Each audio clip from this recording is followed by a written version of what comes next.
कर्म तेरे अच्छे हैं तो किस्मत तेरी दासी है, और अगर नीयत अच्छी है तेरी तो घर में ही मथुरा काशी है। भगवान को कहीं ढूंढने की आवश्यकता। एक बार एक महाशय थे तो खूब सारा धन लेकर के तीर्थ गए। उन्होंने कहा चलो तीर्थ करे आप। तीर्थ करने गए महाशय। तीर्थ करने गए तो एक चोर पीछे उनके लग गया। चोर ने देखा माल पानी खूब है सेठ जी के पास, तो चोर पीछे पीछे ये आगे आगे। चोर भी बड़ा चतुर। चोर ने कहा सेठ जी कहो तो हम आपकी सेवा में लग जाएं। बोले क्यों? बोले आपसे सामान नहीं उठता, बुढ़ापे का समय, हम आपका सामान उठा लिया करें। सेठ जी ने कहा भैया ठीक है, ऐसी कछु बात है तो उठाओ उतराओ सामान, हमें क्या दिक्कत। बोले तुम कहां जा रहे? चोर ने कहा जहां जाए आप जाओ, तेलो हम जा रहे। बोले मतलब? बोले हम भी तीर्थ यात्रा करने निकले तुम्हारे जैसे।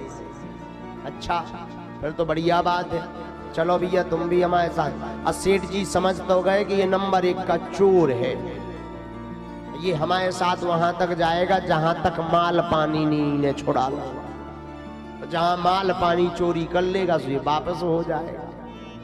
पर सेठ जी ने कहा चलो देखते हैं क्या करना। चलो बेटा पीछे पीछे।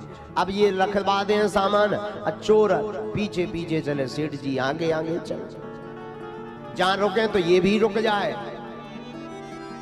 सेठ जी नहाने जाए तो सामान से सौंप जाए। अब वो रोज देखे कि रात के समय जब ये भंडारा खाने जाते या दुकान पे जाते तो खूब पैसा निकालते, पर नहाने जावे तो पैसा मिले ही ना। खूब ढूंढे बिस्तर में, ये बड़ा हैरान है। जब भी सेठ नहाने जावे तो वो पूरा बिस्तर छान मारे। जो जो सेठ जी कमंडल लिए थे, डंडा लिए थे, झोला लिए थे, साफ थैला में देख मारे, पर कहूं पैसा का बटुका ना मिला। चोर बड़ा हैरान। नहाने तो ले नहीं जाते, हम साबुन भर ले जाते देखते, पर ये पैसा कहाँ रख जाते। चोर को हैरान करते रहे सेठ जी। 8-10 दिन हो गए।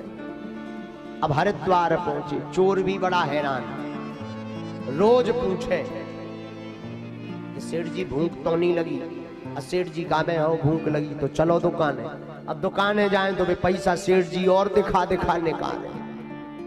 कभी एक गड्डी पे, कभी 2-2, 3-3 गड्डी दिखा। चोर को माथा खराब। रोज गड्डी दिखाओ तो लेकर सफर भी जी जात, जब मौका हमें लगत तो ये कोई गड्डी नहीं मिलता, कहां रख जा। वास्तविकता भी सही है। एक दिन सेठ जी नहाने गए तो चोर ने साफ कपड़ा पड़ा फाड़ मारे। अब तो मिला ही जे हैं, शायद कपड़न के बीच में छिपा जाए, पर ना मिले। वो जात देखो सो हाथ में केवल तौलिया ले और साबुन ले, मर गए सेठ। बुद्धि खराब हो गई चोरी, ना जाने ये पैसा कहाँ छुपा करके रख देते। इतने में बीच में सेठ जी आ गया। कपड़ा फटे देगे से बोले कौस बेटे क्या हुआ?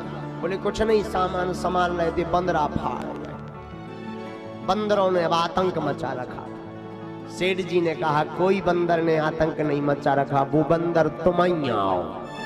हाँ, कोई पड़ोसी बंदर थोड़ी है, तुम ही बंदर हो, और तुम चोरी के हिसाब से ये सब करते फिरते हो। चोर ने पांव पकड़ ले। बोले बिल्कुल सही पहचाना तुमने, लेकिन तो हमें भले ही जेल में डालो, पर इतना बताओ तुम जब जाते हो, अब तो पहचान ही गए तुम हमें, पर इतना बताओ जब तुम जाते हो तो पैसा कहाँ रख के जाते हो?